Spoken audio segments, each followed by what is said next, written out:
case number 2, Benedict Services. Below are the accounts of Benedict Services for the year ended December 31, 2015.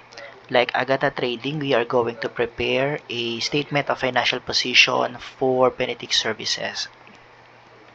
Let's start with the heading.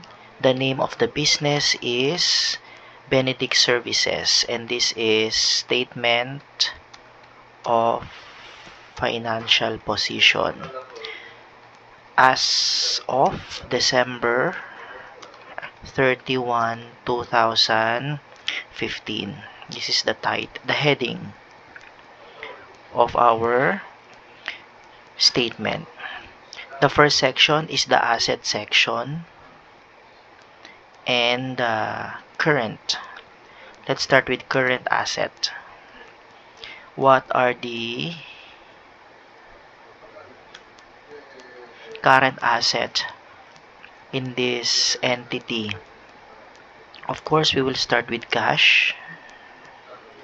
Again, I'm going to highlight this with yellow so that I would determine the accounts that are already in the statement, followed by notes receivable.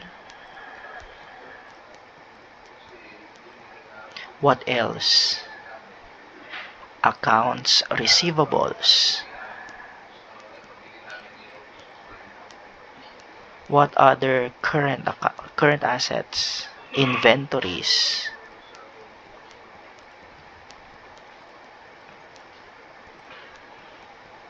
What else? Current asset.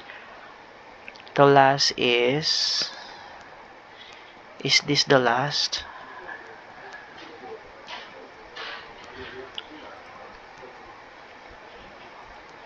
Supplies and other prepayments.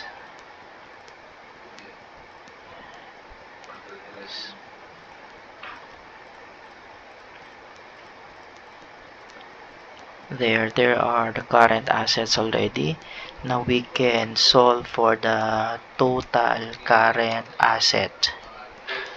We are going to add all the accounts, all the balances, and that is the balance for our total current asset.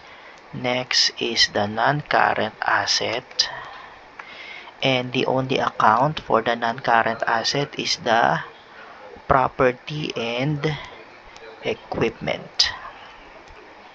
Let us put the total for non-current asset, 275,000,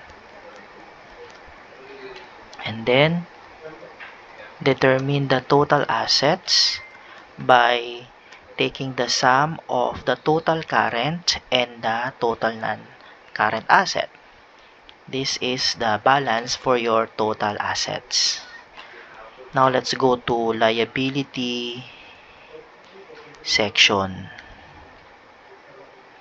The first part is the non-current liabilities.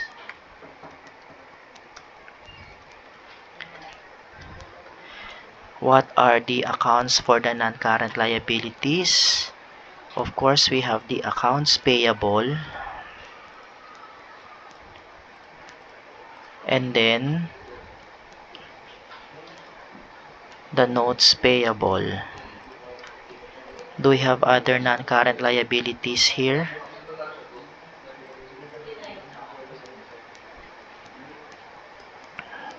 No more. Then we can get the total. No, this is current. Total current liabilities.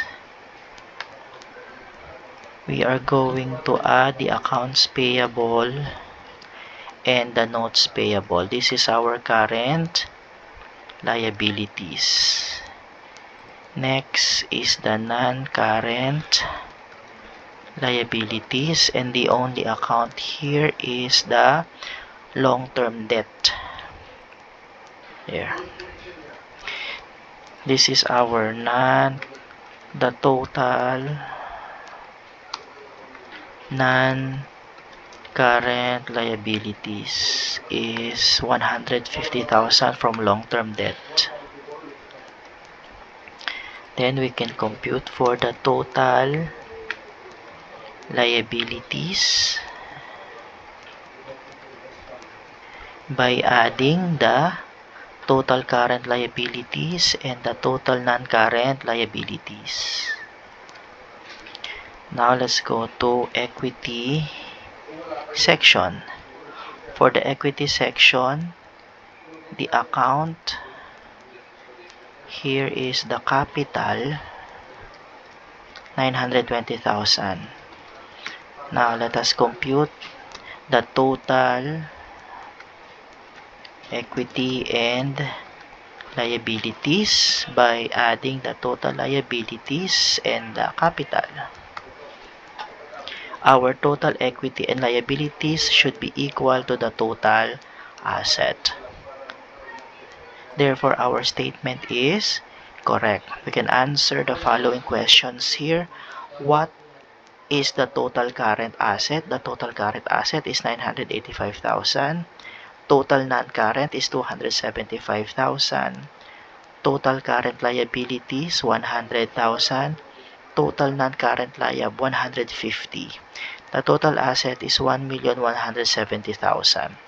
What is the ratio of current asset to total liabilities? You are going to divide the total current asset by total current liability. The current asset to current liability ratio is 8.95.